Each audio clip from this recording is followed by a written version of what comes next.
title that'll allow me to get an audio level. And we'll start with Justice Cooper. Okay, my name is Candace Cooper, and I am currently retired.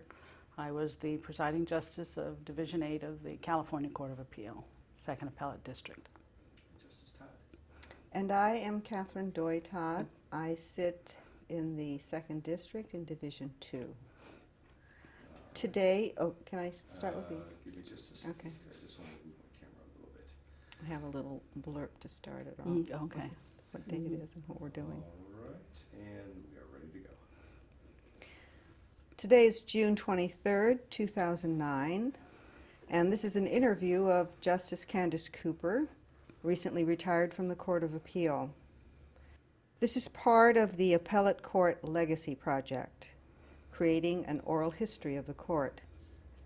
I am Catherine Doy Todd, and I had the pleasure of joining Justice Cooper in Division 2 of the 2nd District before she was appointed presiding justice of Division 8. So, Candy, you were born in Los Angeles on November 23rd, 1948. Tell me about your parents and about your siblings and your family life growing up. Okay. I was born in Los Angeles, Queen of Angels Hospital, I understand. My parents are both deceased. My father's name was Cornelius Cooper, and for the majority of my life he was a member of Los Angeles Police Department. Then when I was in college, he retired from LAPD and joined the Justice Department, where he had a second career. Well, when you were young, was he one of just a few black officers Yes. in LAPD? Yes. He was a contemporary of a man named Jess Brewer, who became one of the first very high-ranking black members of LAPD, a little bit younger than Tom Bradley when he was on the police force. Most of the early African-American lawyers, male lawyers in Los Angeles, a lot of them were LAPD officers. And a few of the retired. judges weren't there? Yes, yes, a few of the judges as well. My dad was also a contemporary. One of our judges that a lot of people remember from Superior Court was David Cunningham. We have a new David Cunningham who's also a judge now, but my dad and him had been in kindergarten together. My dad was also born and raised in Los Angeles. And had Dave Cunningham Sr. been on the LA Police Department? That I don't remember. Yeah. I don't remember him, but a good number of the black judges were ex-LAPD officers. And what about your mother? Did she work or? My mother was primarily a housewife. She would work from time to time as economics indicated that she needed to get out and do more assistance. She sold insurance for a few years, and however, her best job when I was in high school is she became a reservation agent for Trans World Airlines. Oh, so did that mean you got access to travel? At that time, you could, we didn't get passes because we weren't, I think the spouse could get a pass, but we could pay the tax and fly anywhere TWA went. Oh. So if I had a 3-day weekend, I was gone. Oh. So I did a lot of traveling in those days. At what age were you starting to travel like that? This was in high school and the end of high school and college, undergraduate. So what were some of the places that you visited? Well, mostly actually at that time I was going back and forth to Germany because there was a very good German family that my family was very close to, and they had a lot of children and several homes, and so we would go there. So I would go to Berlin, or was then West Berlin, or northern Germany, or they also had a country home in southern part of Germany. So it was, what a wonderful that was fun. experience for Yeah, you. that was So fun. did you get to learn any German at that time? I never studied it, but we would be there for long enough. My whole family would go. My brother was also friends. My younger sister was friends with this family as well, and you'd go and you'd stay for several months because they were very, very accommodating people, and they had a lot of kids as well. And I must say, after 2 or 3 years of those kinds of visits, I got conversational. So I could carry on a routine conversation, and I could understand a lot unless they started talking, politics or religion or something with more sophisticated, and then I'd lose it. So you have a couple of brothers, don't you? I have. I'm in birth order. I am number 2 of 4. It was boy, girl, boy, girl. My older brother, Cornelius, is a medical doctor. He lives in New York City in Manhattan. I have a younger brother. My older brother's a year older than me. I have a younger brother, he's 5 years younger, lives here in Los Angeles. His name is Conrad, and he is a preeminent swim instructor. He teaches hundreds of kids each summer to swim, and then takes the winter off. And he loves his life.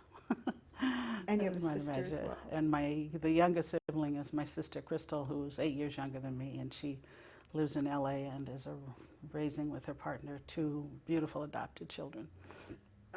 All of your names begin with C. Yes. And I heard that your father's name was Cornelius Cornelius. And also. what about your mother? Did she have a name that began with C as well? She did not. She was fairly close in the alphabet. Her name was Eunice Cooper, but I don't know why they got stuck with the CCs, but everybody started with C. So you were born in Los Angeles. You basically spent most of your life in Los Angeles, haven't you? I did. We did a lot of traveling. My father was, I was born in '48. And basically, elementary school years was in the '50s, and college years, high school years in the '60s. But in those elementary school years, that was back in the day where gas was 10 or 15 cents a gallon, and it was see the USA in your Chevrolet. And we had a series of station wagons, and cops don't have a lot of money for hotels, so he'd pile us all in the car, and we would go all over. I probably went to many states, almost all of the national parks, and we would camp and drive around, and that was how we vacationed. And so we got to see a lot. You were very fortunate. You had a close family, and I know that when I was first on Division II, you had your mother with you, and you took care of her in the last years of her life. Yeah, she lived with me. In fact, the home that I'm in now, I purchased a larger home so she could come and stay with myself and my daughter. And so yeah, she attended my enrobing into the second to Division II, and then again she made it. She wasn't well, but she made it for Division VIII also. She must have been very proud of you. Yes, yes. So when did your father pass away? Were you already a judge, or did he? I had been a judge for 2 years. So he knew about that. He knew about it. My dad, actually it was longer than I think about it. I'm sort of losing these dates.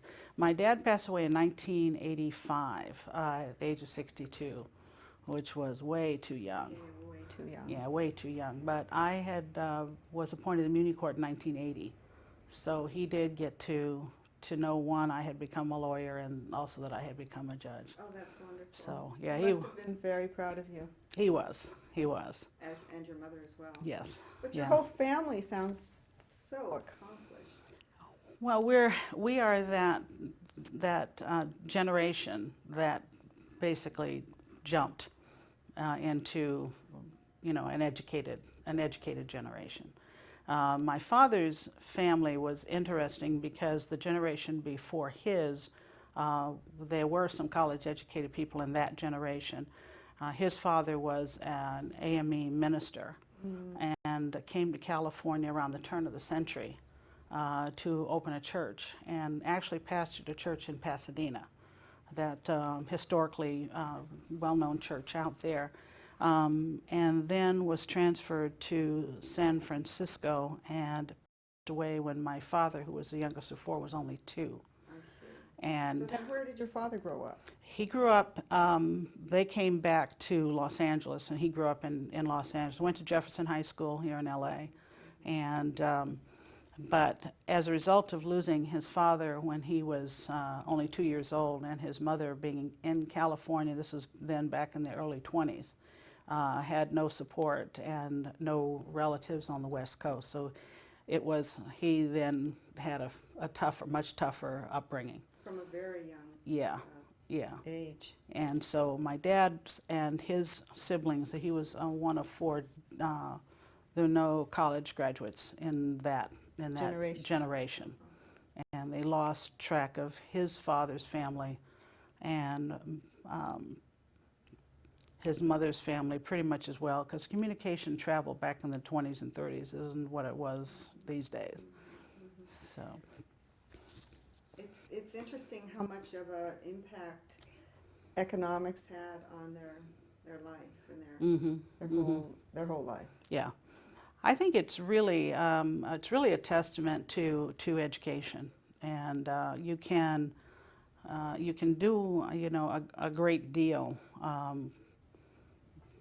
without it, but it certainly is not an assurance, and you can do a heck of a lot better if you do have the economic, the educational, not credentials.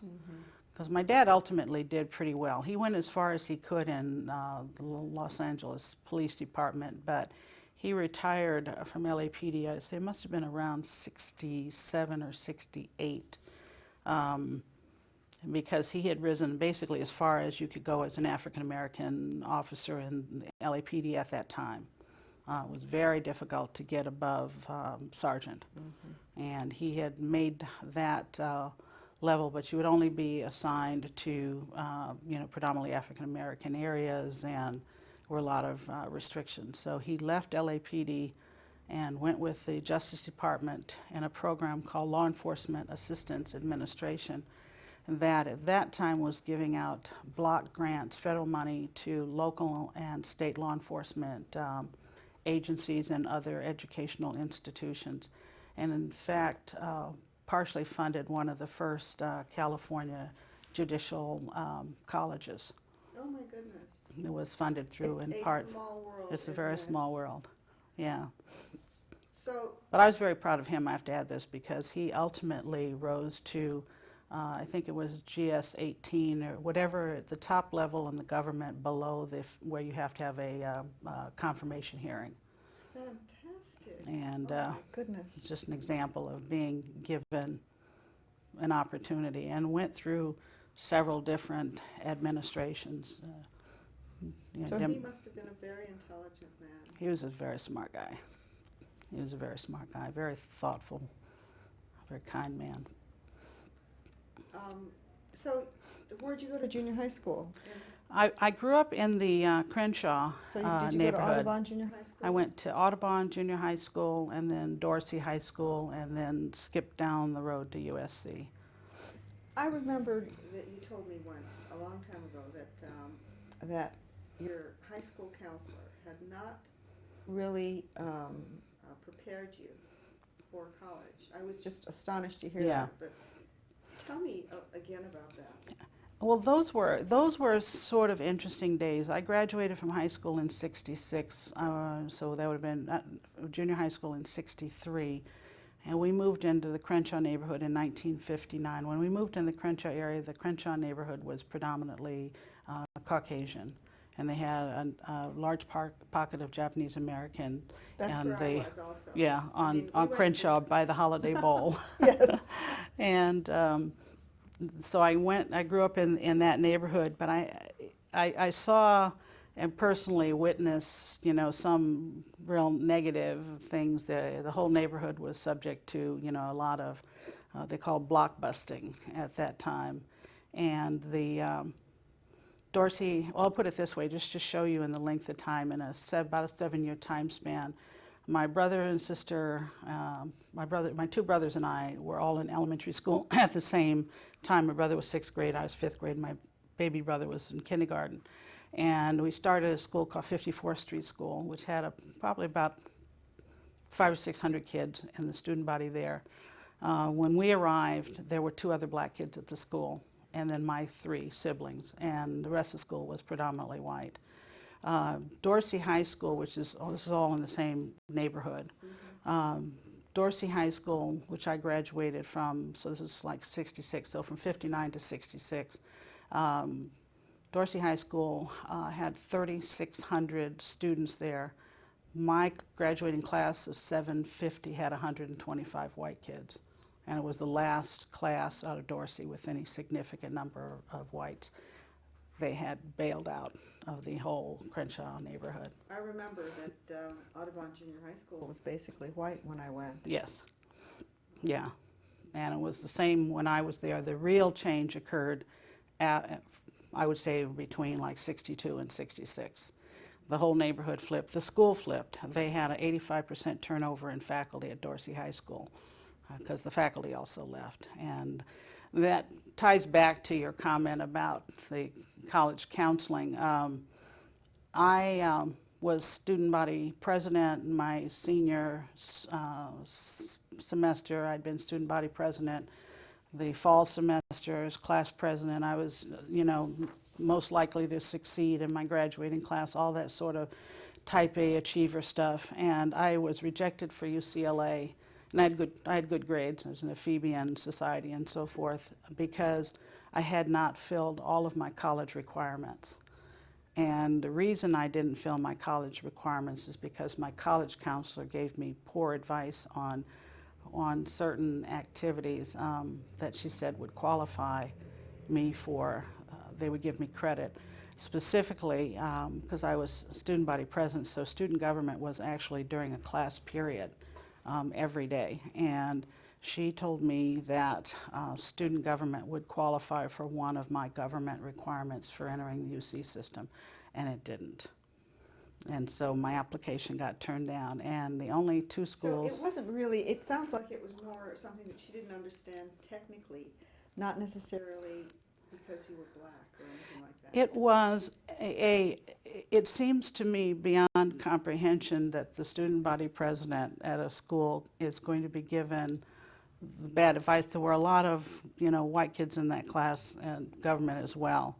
I think it was a lack of care about my particular future.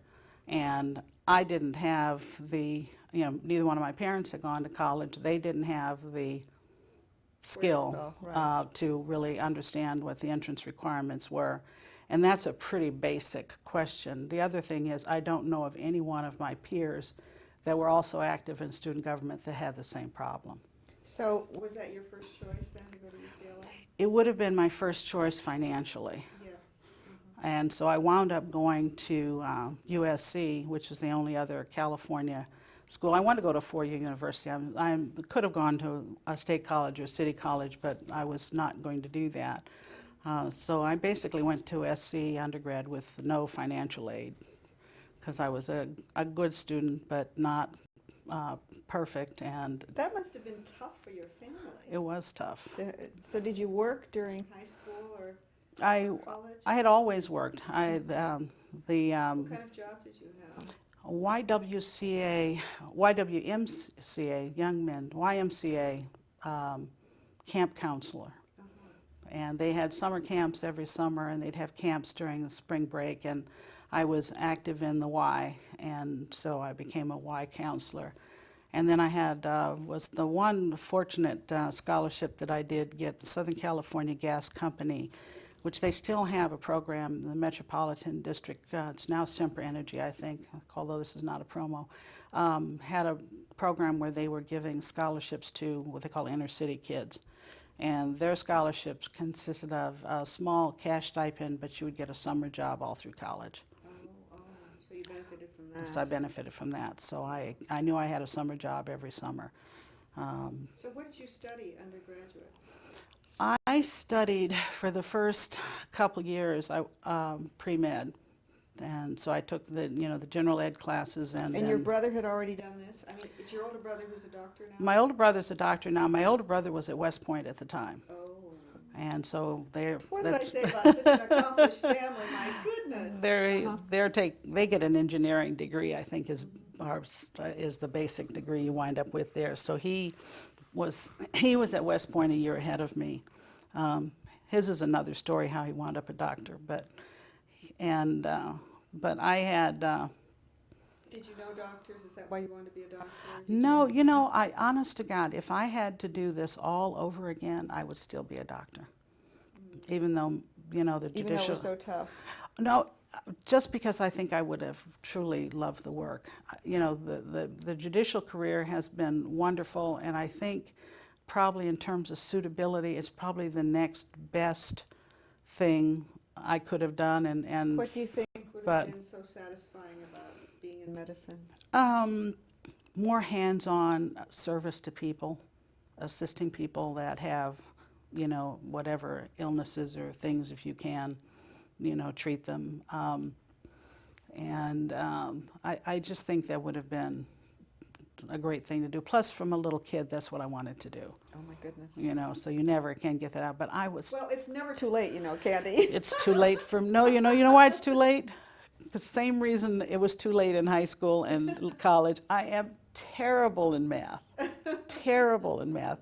I got through a good portion of the pre-med things, and I'm just horrible in math, and that just killed me. All those pre-med courses that have the heavy-duty math requirements. So when did you change to my junior year. Oh boy, then you suffered through it for 2 years. I suffered through it for 2 years, but I was holding up my GPA with the classes I was taking in English and history and psych and all the other classes, and just struggling with the physics and organic chem and all that other madness that you need for pre-med. And I finally said, you know, you're swimming against the stream here, kid. You know, your GPA, you know, trying to keep my GPA up, and the classes I was doing well in was not those that were going to get me into med school. So I flipped. So you flipped, and at that point, did you think that you would probably go to law school, or had you not decided? I hadn't decided that. I flipped to poli-sci because I always had an interest in government and politics. And I'm looking around for majors, and I said, okay, well, you know, math, the whole math and science area, that's out. I knew I didn't want to be a teacher, so I wasn't going to go into those kind of teacher preparation type, child development and all of that sort of stuff. I had a general interest in perhaps psychology, but sort of in the same way I was interested in medicine, in the sense of, you know. So you would have had to go to med school. Started to do some sort of counseling type thing, of working with people, but so I said, well, you know, my best class scores were in this area, so I said, well, let me just make this my major. Were there any particular professors or mentors at that point? I mean, in college, who were encouraging to you? I have, yeah. There are two that I remember from undergraduate. One was a guy named Fred Krinsky, who was taught Poli-Sci 101 at SC, and he left SC later. I can't remember what year exactly he left. And then he went to Pomona College, where he became professor emeritus of the Poli-Sci department there. And he was also the father of another fellow I got to be good friends with, but he was a really remarkable guy. He was a Reformed rabbi, as well as just a remarkable poli-sci professor and lecturer. And we actually got to be friends and remained friends for many years. He died a few years ago, and I even went to the 50th anniversary of his bar mitzvah, which he gave after the service. He gave essentially a lecture. I mean, he's just a natural born teacher, and he gave a lecture to all the people there about things going on in the Middle East, just from like memory and his own knowledge. And he's just wonderful man. He was a very significant person to me. Did he inspire you towards law, or just generally? Just generally, in specific. It turns out his oldest son, who's a partner now at O'Melveny & Myers, a guy named David Krinsky, turned out was in my law school class, and we got to be good friends, and he and I are still friends, and his family. And he was in my study group all through law school, and that was one of the reasons I was able to stay connected to Professor Krinsky, was through the what then became family connections. So did you enjoy law school? I loved law school. I hated undergraduate school, except for a course here or there. What was it about law school that was so different from undergraduate? Well, SC undergraduate in the 60s was a wasteland for black kids. How was it socially for a black A student? wasteland. They What had, kind of percentage of minorities were there? oh, Negligible? negligible.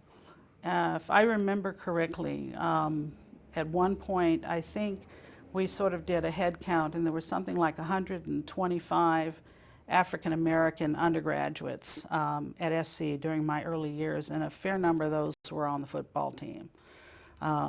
And it's true. That makes me laugh. It's true. I started SC. Mike Garrett was playing football. I was there through all of O.J. Simpson's playing years, and when I left, Lynn Swan was playing football for when I left law school. So athletes, a lot of, not a lot, but a good number of black athletes, and not that many kids in the academic programs. So what did that mean for your social life? It meant you had to go elsewhere, basically, in terms of social life, but not so much social life. I never really worried about that too much, but what really discouraged me is having come from a high school atmosphere where I was just super active and engaged and involved in everything. You got to SC in the 60s, and the sorority and fraternity system was running the school, undergrad. And it was... And there weren't any for you, were there? No. Yeah. No, they only had one African American woman that I knew to be a member of any sorority on the row. It was not one of the elite sororities, and she was so fair-skinned I doubted that they knew she was black. Mm-hmm. And I went and applied after my first year. I'd done, well, for a couple of service organizations, not the sororities, which I regarded as social, and was turned down. And did they give you any reason? No. Oh, they didn't have to either. No, they didn't have to give a reason. So that But must have been- my suspicion was, because I remember I went to one of the group's offices to turn in my application, and as I handed it to, and it was another student that was there, she said, "Oh, well, you have to have a B average to apply to this group." Assuming, of course, that you didn't. Assuming that I didn't. And I was rejected for that group also. And so I spent about a year or so trying to fit in, and then I forgot about it. And I was a commuter student anyway, so You lived at home. I lived at home. Yeah. And Were so- you able to talk about these kinds of rejections with, I call them rejections, They but were are. you able to talk about them with your parents? Or was it something that you didn't really want to share because you didn't want to hurt them to be They hurt or sad? had actually, my dad, it was around this time that my dad had changed jobs and they had moved to Washington D.C. Oh, I see. And so I was on my own during that time. But it did sour my whole undergraduate sort of years. The other professor that I remember real well that made a significance to me was an interesting fella who had an oddest name. His name was Shimshon Zelniker. And he was a visiting professor from Israel. And I took a class in comparative civilization class from him. And I remember we wrote papers, and at the end of the year he said, "I want to see you in my office, talk about your paper." And so I came in, and we talked about the paper for a little while, and then he asked me, he said, "Why are you here?" You mean at USC? At USC. Mhm. I said, "What do you mean, why am I here?" He said, "Why are you here?" He said, "This is just a breeding ground for upper middle class white kids. They're all just here looking for husbands and wives, and why are you here?" And he said, "I don't understand it." And so I kind of, went through, why I was there. And he said, "Well, you're really," and, he gave me positive feedback about what he thought my talent and skills were. And said, you really, don't be discouraged, about anything that's gone on here. There are other places that are more receptive. Did you ever think about transferring over to UCLA or something like that? I had left SC for 1 year. My junior year, I went to University of Maryland because my folks had gone back during my sophomore year. So when my dad left LA and got this job with the government. And I went back to live with them, and I went to University of Maryland, And I kind of got out of the frying pan into the fire in terms of colleges. In what way? Well, the University of Maryland at that time was even further in the dark ages in terms of racial issues than USC was in the 60s. I went to a football game at Maryland, and all the black kids were sort of sitting together in one section. And not SC, Maryland had its own group of cheerleaders, and they were all white cheerleaders. And without being too racist and non-PC, they really didn't have a lot of rhythm. And so the black kids, none of having no cheerleaders on the cheerleading squad, we did our own cheers, right? In rhythm. And Up in the bleachers? up in the bleachers. I mean, we were not anti-school. We were just, we just had our own thing. So I remember being at this football game, and the cheerleaders, were doing their thing, and then when they weren't doing theirs, then the black kids in the own section we had made up our own cheers. It kind of had a beat, and we've got pelted with ice and cups and debris from the other kids in the stands. I thought, oh, this is very interesting. You stayed there a year? I stayed there a year. And then the cheerleaders came out with about a 16 by 20 foot Confederate flag during the halftime. That was sort of a message. And then the other, I think, significant issue at University of Maryland is they had a home ec or department. They might be exactly the name, but they had a department dealing with, I guess, teaching at that point, transitioning to more modern sounding things like nutrition and so forth. And they had a government research grant where they were going to provide food to kids. And it was going to be it was a dietary study of some sort.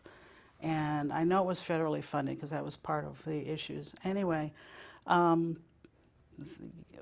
it was open to everybody on campus, undergrads. You had to be between a certain age, and you come in, and they would feed you 3 meals a day, and then I guess they were going to, check your vitals and so forth. And being as most of the black kids on campus were a little bit broke and thought, hey, this sounds like a pretty good deal, bunch of them went to sign up, and they were all turned down.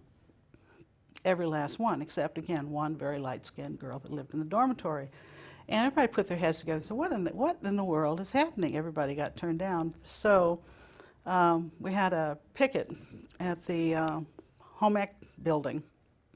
And the head of the department came out with a 1930-something University of Mississippi Medical School article that said that the blood of African Americans was different than the blood of whites, and therefore we couldn't participate in the study. So I left Maryland after 1 year and came back to SC. I thought, Lord have mercy, this is really pathetic. So anyway, came back to SC, graduated that year, and then wound up surprising myself by accepting an offer to go to SC Law School, which was for financial reasons because I finally got a scholarship.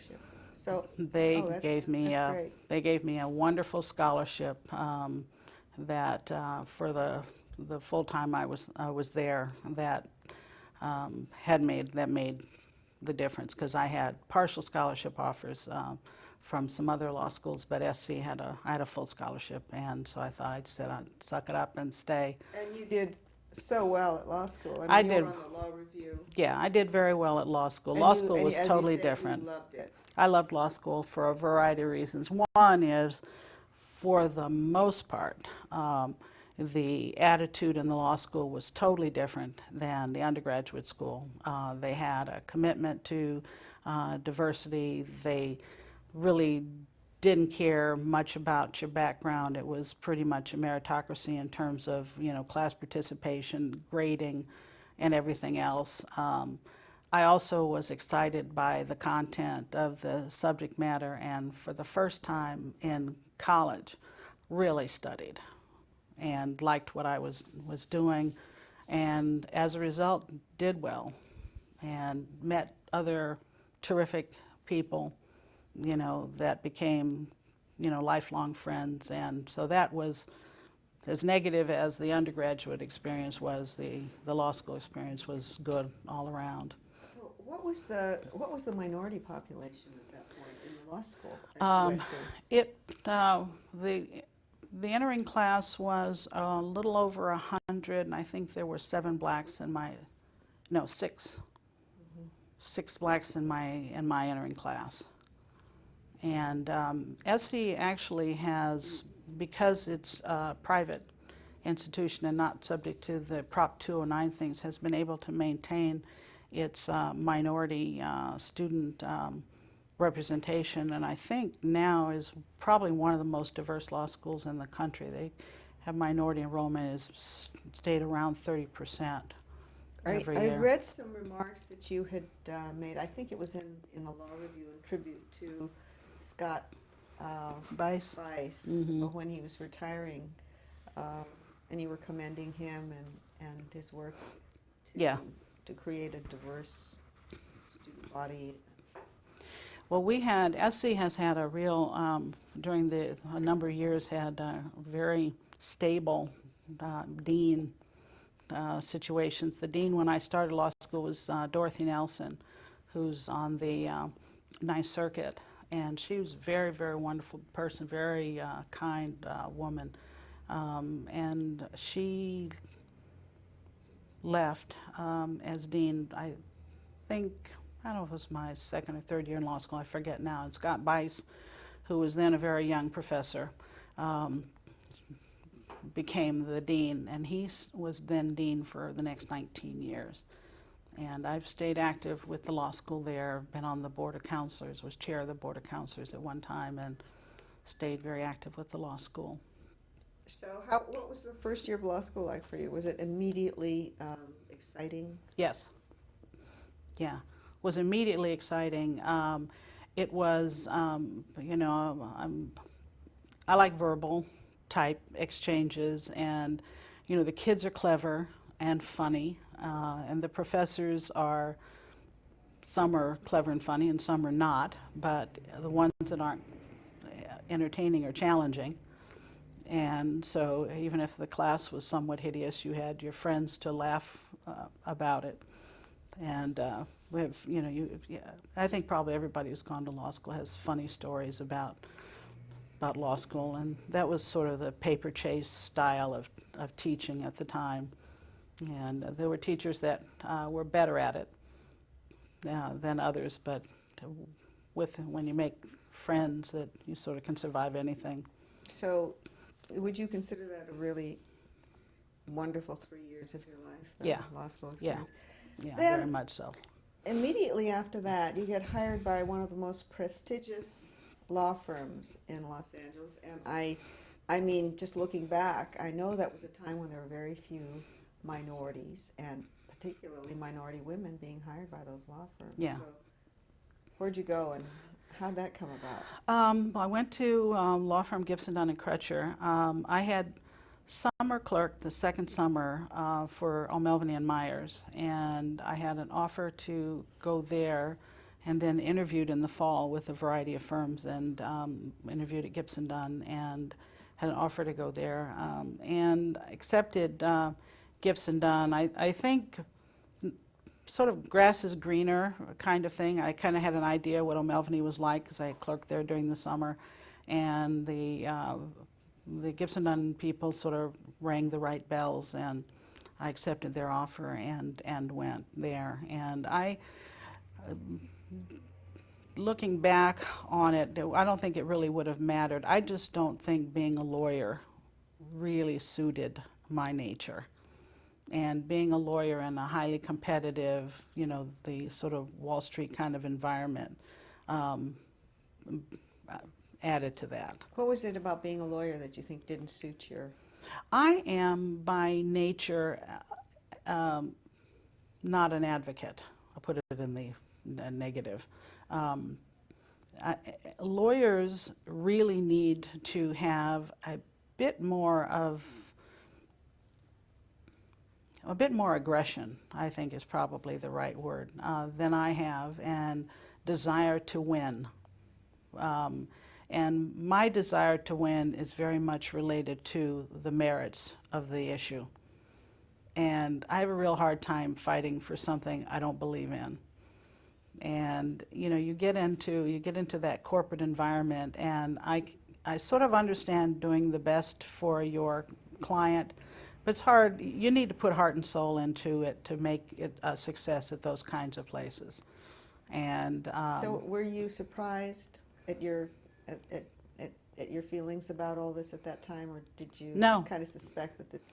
well, you know, the thing about it is I really had no idea, because I didn't know any lawyers growing up, and I certainly didn't know any lawyers at those kinds of firms. And the only lawyer that I remember is, man, you probably met Kathy in your careers, H. Clay Jack. That's right. And Clay Jack was a criminal defense lawyer in L.A. He was my father's colleague and peer on the LAPD, one of the ones that had gone. He was the only lawyer I knew. And he was a very flashy criminal defense lawyer. I used to come and see my dad. He'd come to visit the houses, and he was both he and my dad were tall, good-looking African-American men. Good. That was back in the day when you had to be in order to be a police officer, you had to be a male of decent size, and they were all both over 6 feet and, you know, good-looking, Handsome, yeah. handsome Yes, guys. indeed. And he'd come visit my dad, and he always wore cowboy boots and a cowboy hat. He had his own style of things, and so he was the lawyer that I knew. So I really didn't know what these law firms did or what the environment was really like there until I went. And How long did you stay? I stayed, I graduated law school in '73. I took the summer off and went to Germany, won the TWA ticket again. You lucky girl. I know. Didn't come back until I passed the bar first time. I found out in the fall, but I didn't come back to the States until January. So January '94, I started at Gibson Dunn. And then I stayed there until I was appointed to the bench in 1980. But 6 years. yeah, 6 years. And I had no idea that you were only 32 until I saw your materials.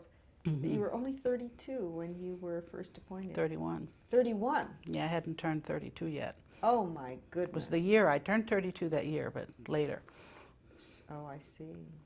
So now You I was must have been one of 31. the youngest judges. I remember people talking There- about Eric Younger being There so are very young. few other judges that were That judges young. that young. I know Eric Younger was one, and I think Ron George, Chief, may have been quite young when he first went on the bench, but not.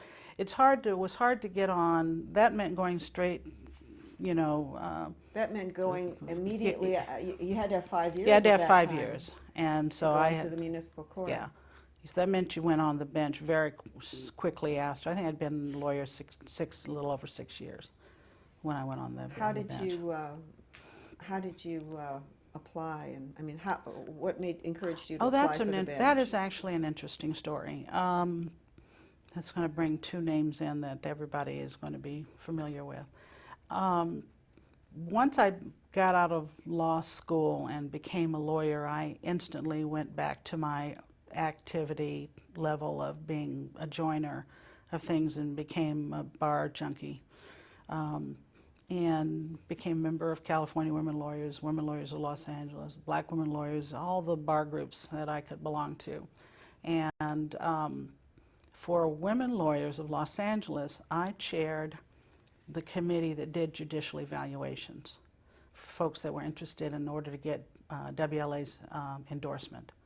And I had chaired a bunch of different committees, but that was the one I was chairing at this time. And were you doing litigation work?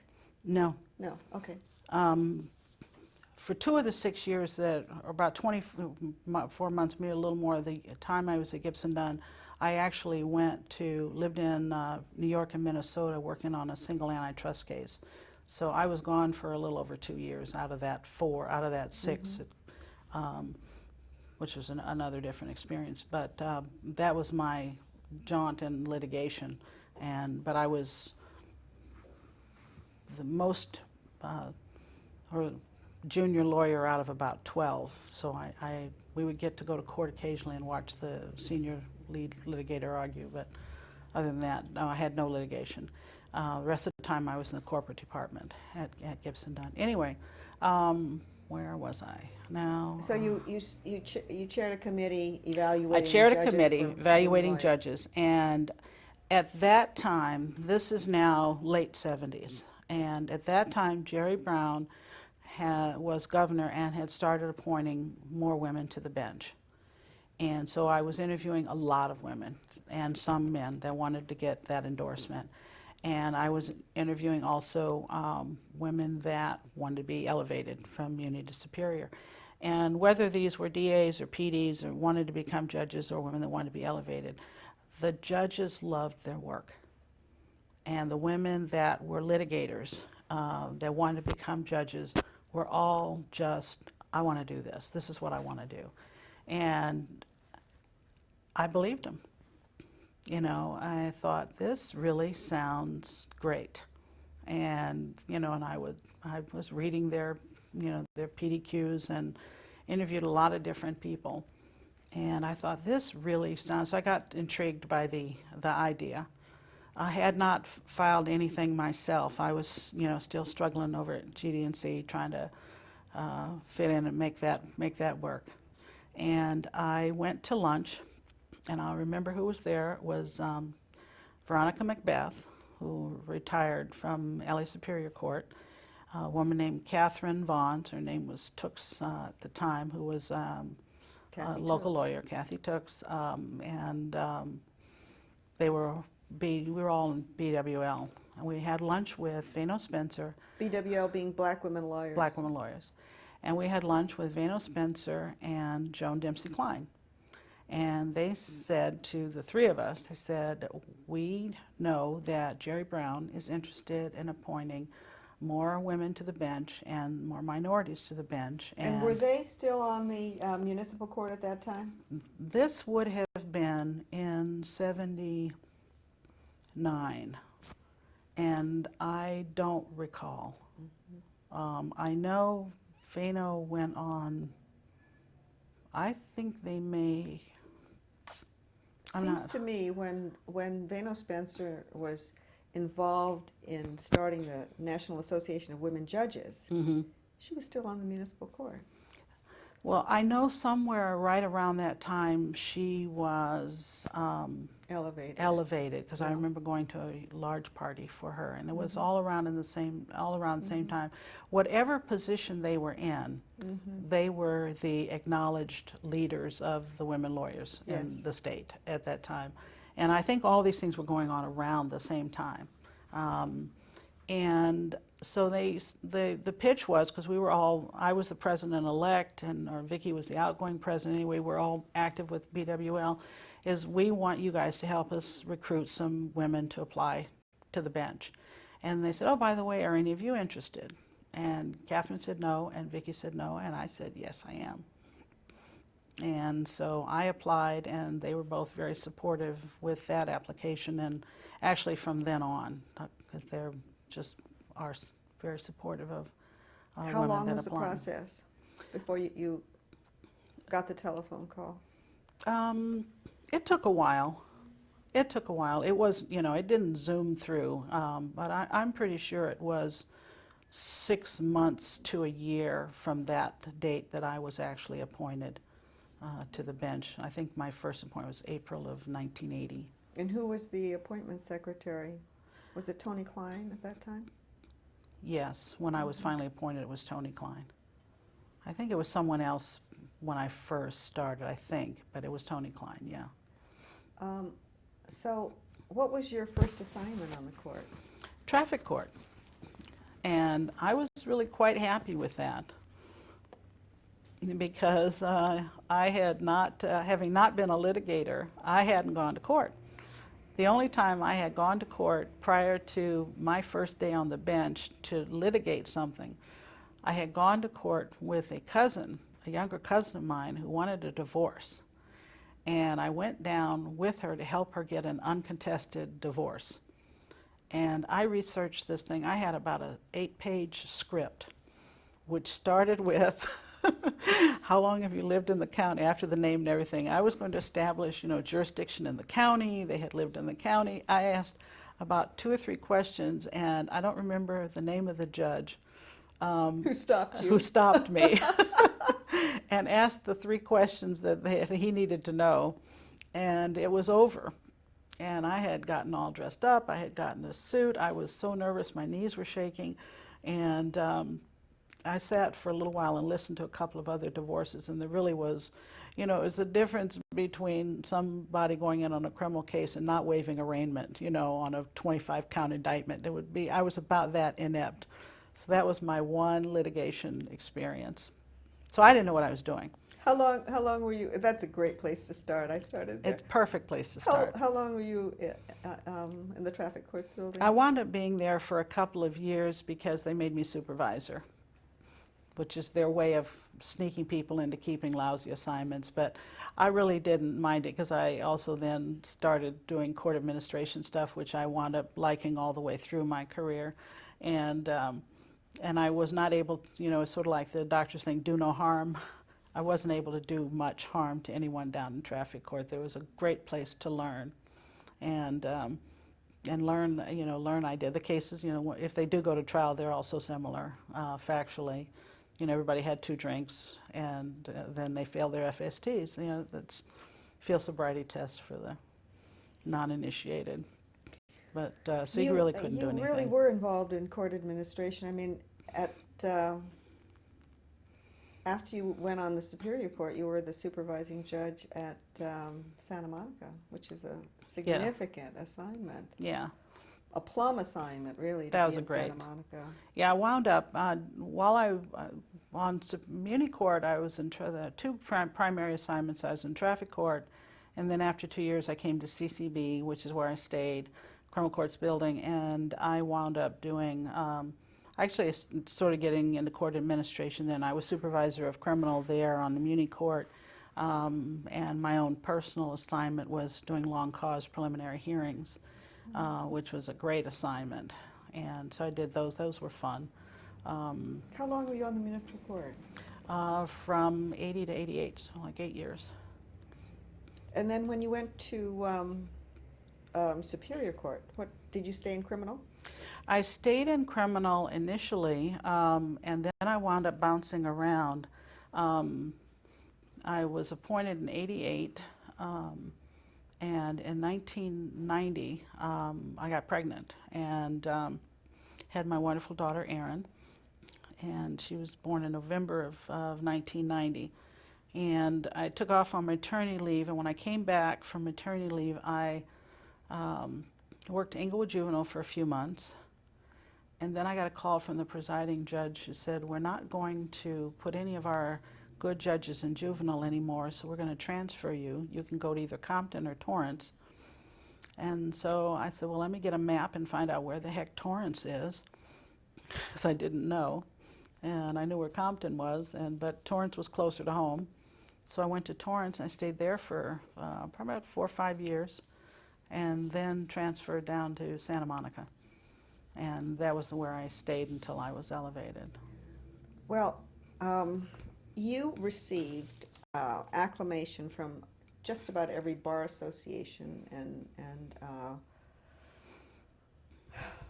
organization that exists in Los Angeles. I mean, when I looked at your resume, I saw that you were outstanding trial jurist, named by the LA County Bar in 1992.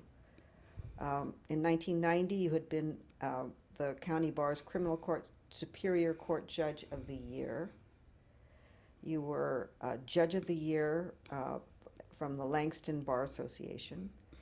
And you also received the Women Lawyers Association of Los Angeles Ernestine Stahlhut Award in 1989. I mean, I don't know anyone else who has had so many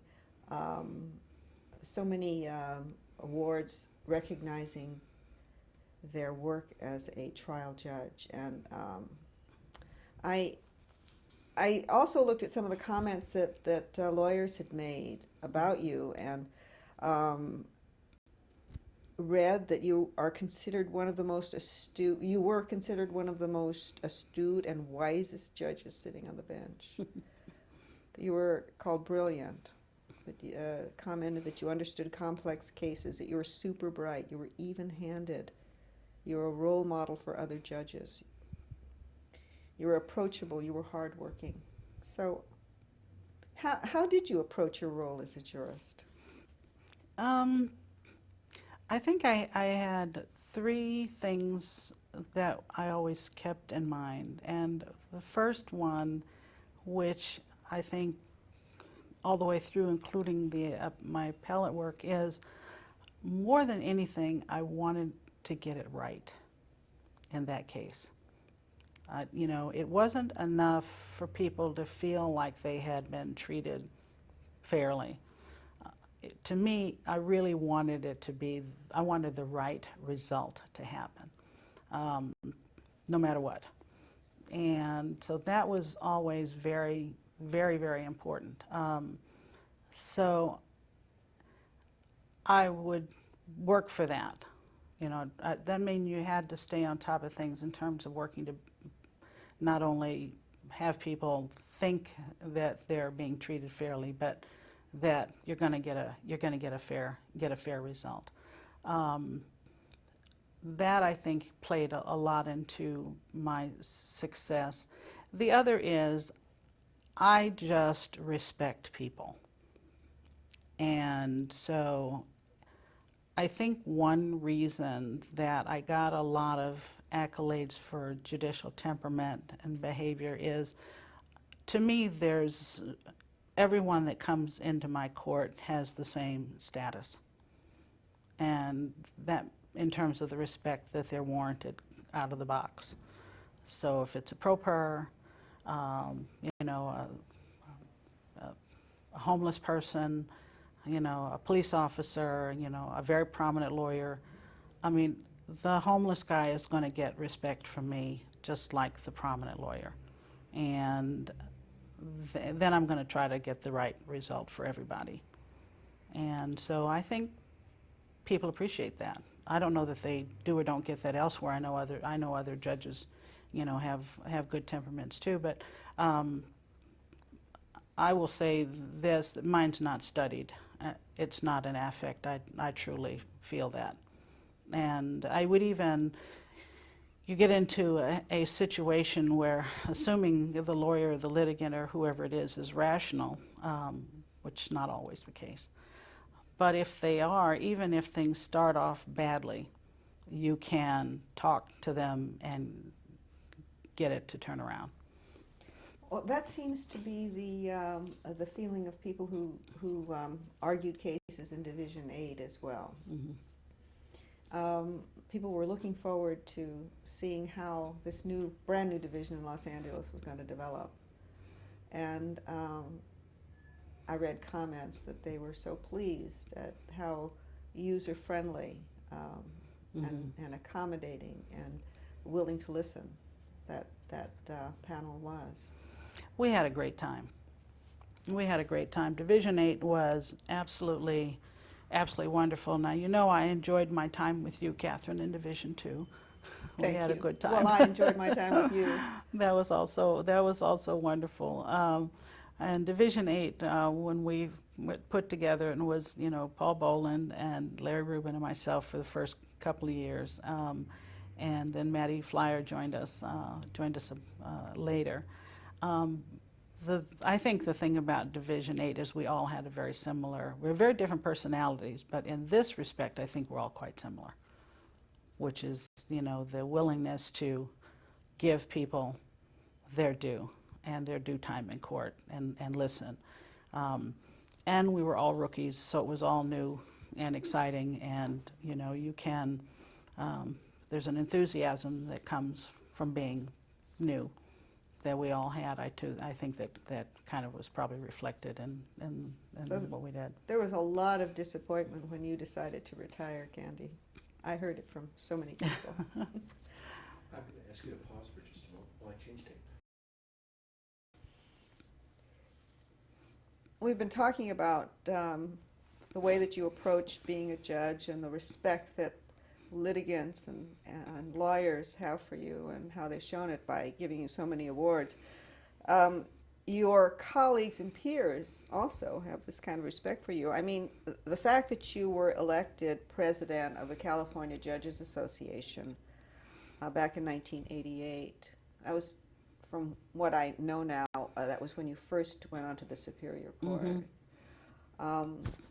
How did you begin your activity with CJA right away when you became a municipal court judge? Not immediately. Because that is an organization where you go by Yeah, you have to steps. work your way up. Right. That one was a case of mentoring. Robert Weil became a friend of mine, really led me into CJA and showed me the ropes. And he became a president of CJA, was also a very active guy. And at one point, this was very early on, at one point I was on Muni Court, and I don't know that I knew Bob all that well, but there was going to be an annual meeting that was going to be in the LA area or San Diego, or perhaps, it must have been in LA area. And Bob said, I want you to get active in this organization, and you need to get some visibility, and you need to meet people. He said, so I want to appoint you as chair of the committee that organizes the seminars for the annual meeting, or might have been a summer meeting, whatever. And he said, that way you'll sort of run the conference and you'll get to meet a lot of people, and I think you'll enjoy it. And I did. And so I did that committee, and then I think I chaired some other committees, eventually went on the board, which is about a 3-year term, and then the third year was elected president of the association. But Bob Weil got me active in CJ and kind of really truly showed me the ropes. Said, you need to do this and you need to do the other, those are the steps. It's really important to have mentors. Very Isn't much it? so. Very much so. I mean, you can do it on your own, but there are ways. There are shortcuts of a sort, and by shortcuts, Encouragement also. Yes, absolutely. It's about understanding that something is possible. Understanding that something is possible, and also there's a validation that you get. The one thing that I remember most from my early years of judging is before there were a lot of more women and others on the bench, and you may have experienced this, Kathy, as well. Before you established a reputation and people knew who you were, you'd walk into every single situation with 0 on your scorecard. And you had to reestablish your credibility every single time. And sometimes it was a minus on your scorecard. Sometimes it would be a minus on your scorecard. Just by looking like you did. Because everybody wasn't receptive. And so you had to, you were constantly having to prove yourself, establish your vitae and so forth. Eventually that ended, but that went on for a very long time. I remember at every meeting of CJA, or you were present, you made remarks, and you were all up and down the state that year. Yes. Did you enjoy that year? CJA president was a lot of fun. It was a lot of fun. There's very good staff support. They had a woman named Connie Dove, was the executive director of CJA at that time, and for a small organization with small staff, and I think there was only 4 or 5 full-time employees for the organization, they did an enormous amount of work on behalf of the judges and gave the president a great deal of support. Court-wise, how did it impact on your court work? Court-wise, at that time, you didn't get any break. So you maintained your normal calendar, and you also absorbed all of your expenses. You had to pay for everything yourself. Everything yourself. They would cover a couple of the meetings were That's paid tough. for, and otherwise you were paying for a lot yourself. That has subsequently changed, because I think there were some lower judges after me that complained about that, said That would be very tough because I saw you at every meeting. we were at a lot of things. And didn't we as judges get subsidized for You going would to get these? the annual meetings, And that was and the all? semi-annual I meetings. don't remember anymore of it. But not these committees, the meetings that would go on up and down. When I became president, the organization picked up some of that, but the years that I was on the board, you're working your way up. The judges, the court would pay for the annual meeting, and maybe the semi-annual meeting, but all the other committee meeting things that you would go to, you were on your own for those. You've been pretty active with the judicial council committees as well, haven't you? What are some of those committees that you've participated with? And I'd actually have to look at a list. There've been so many, but the Chief Justice George has, in addition to appointing me to the Judicial Council, I did a term there, also put me on a number of different advisory committees and boards. I saw that you were on the Racial and Ethnic Bias in the Courts Committee, the Commission on the Future of the Legal Profession. Yeah. And those, I was on an early one on private judging. It was really pretty interesting. But a variety of those, and So you've really been called upon by the chief to play a leadership role in judicial administration throughout the state. I'd like to think that was right, yeah. One of the most significant, it seems to me, was your chairing the 50th anniversary of the Brown versus Board of Education decision. There was a statewide symposium in Sacramento, and I remember attending that extraordinary conference. And it was great. What were your thoughts in planning that symposium? That one was very much of a collaboration with the members of the committee. The chief decided, and I really truly have the greatest respect for Chief Justice George. I think he's been a visionary and for the court and a man really dedicated to some fine things. But it was his decision that this court, California court, should acknowledge the 50th anniversary of the Brown v. Board of Education decision. That was not, I didn't initiate that idea, but he asked me to chair the committee to design the statewide what the court was going to do in recognition of that. And there was a very terrific board, a committee put together to assist me with that. But the showpiece of the work that we did a variety of things that were educational and making information available to courts throughout the state. I'd really have to go back over all the things we did, but the real showpiece was the symposium. There was a conference that was held that had a variety of speakers and just dealing with the overall topic. And I know we had Juan Williams from National Public Radio, who had written a biography on Thurgood Marshall, and we had some of the original, I know a man who lives in Pasadena was one of the Little Rock, one of the kids that integrated the Little Rock schools, and he was one on a panel, and just a variety of subjects. And we had a very,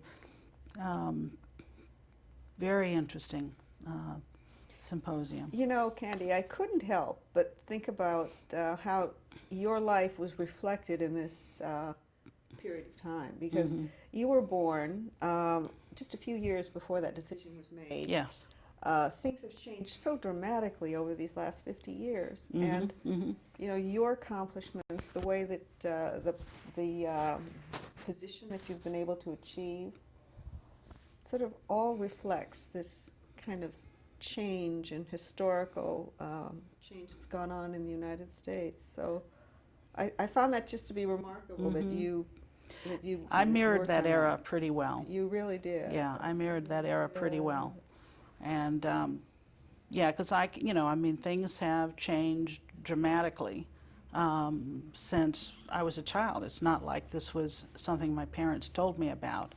I remember watching the civil rights movement on black and white TV, and the Montgomery March and Martin Luther King and the Watts riots in your neighborhood. Yeah, the Watts. I remember that too. The Watts riots were right in my neighborhood. My dad was on LAPD at that time, and I can remember we lived in kind of in a hilly area, And I can remember looking out our window and seeing LA burning, and not being able to cross Crenshaw because that was the curfew line at that time. So no, those were, and you look back, and I've sort of studied the history of, like African American judges, and until the 70s, there were so few. Maybe one a decade almost. They had Edwin Jefferson and Bernard Jefferson, a couple of the early ones, and then it was, just so few for so No long. one until Jerry Yeah. Brown started appointing. Yeah, just a few. I mean, here and there, and And for a while after that influx, there seemed to be a real diminution when those people started retiring. what I have observed, and has been the reason why I have maintained my personal commitment to the whole issue of diversity, is that it seems that absent a commitment to the concept of diversity and inclusion, and absent that sort of a desire, that it's a very easy issue to lapse. And my observation has been that Jerry Brown had a deep commitment to diversity and appointed just a large number of minority and women judges during the time he was in office, and that was a personal commitment most his. He totally changed the face, I think, of the court system. And subsequent to that, we've been working to maintain it. Now, the number of women judges is, I think, no longer a serious issue. But maintaining the number of minority judges, particularly African American judges, has been much more problematic. Now, I understand from talking to some others that Hispanic judicial appointment numbers have been maintained better. But I personally track the African American numbers, and it's been a process of trying to maintain the representation as opposed to growing a critical mass. We have a new African American member, or soon to be, Yes, of the I know Court that. of Appeal. Yes. I haven't had the pleasure of meeting him yet, but Well, I've met him. Justice Spencer and I both had lunch with him here at the court when he was applying, and talked to him. This is Jeff Johnson. Talked to him about, encouraged him to pursue that, because I was highly aware. I knew Vena was going to retire, and whether she knew I was or not, I knew I was going to be out within a year or so after she retired, and that would have left no African Americans on the court. So we had been encouraging people to apply. And I found out about his appointment right before I left for vacation about 10 days ago, and so I have yet to speak to him personally, but that's on my agenda to make sure I communicate my congratulations. So there's been about one every decade plus, because prior to me, so Jeff is now, this is now 2009, and prior to that was my appointment. Prior to my appointment was Leon Thompson. oh my goodness, that long ago. Yeah. So that's from the 80s until now. Now, you mentioned when your beautiful daughter Erin was born back in 1990. 1990. So that makes her now 18. She or is 19. she is now 18, and all 18. that entails. And beautiful, and she's going to be going off to college this year. She just graduated. My daughter, who is my only child, and the joy of my life, as you I think can understand, being the mother of a daughter. She graduated just about a month ago from Marlborough School, and is off to University of Pennsylvania in end of August. And that was her absolutely first choice for college. It was her first choice. It was where her father had gone to school. Her dad went to law school at UPenn, Uh-huh. and that she applied early admission and was accepted, and so we didn't have to finish any of the other applications. And now just found out her dorm assignment about a couple weeks ago, and so now we're doing all of this this stuff. So now I get to go to college again. Yay! So, kind of as a final question, Candy, what are your hopes and your aspirations for your daughter? What kind of advice are you giving her in this very, very complicated world? You know, Kathy, that is a wonderful question. I think because things change so much, and because there's so many critical things going on now and just in the world that have a bearing on our everyday lives, my mother's advice to me was much less complicated. You know, basically do your best, work your hardest. I know. You know, and now I have no idea what challenges she's going to face, because I don't have any confidence now in what the world's going to be like in 20 years.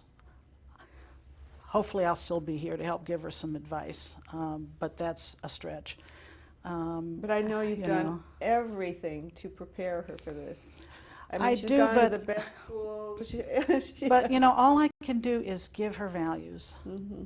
you know, and advice, you know, values that I think held me in good stead, and just hope they work in her future, because it is just a vastly different, frankly, and almost scarily different. I'm not you know, somebody, hopefully there'll still be a California in 50 years and someone can look at this thing and sort of reflect on what actually did happen. But, you know, between all the social upheaval and the economic upheaval and, you know, global warming and everything else, I simply have no idea what she's going to face in her life. And I just pray she has a wonderful life and that I give her all she needs. Well, you've been an incredible role model, and I know a wonderful mother. It's been Thank great. you. Thank you, sweetheart. Yeah. Same thing.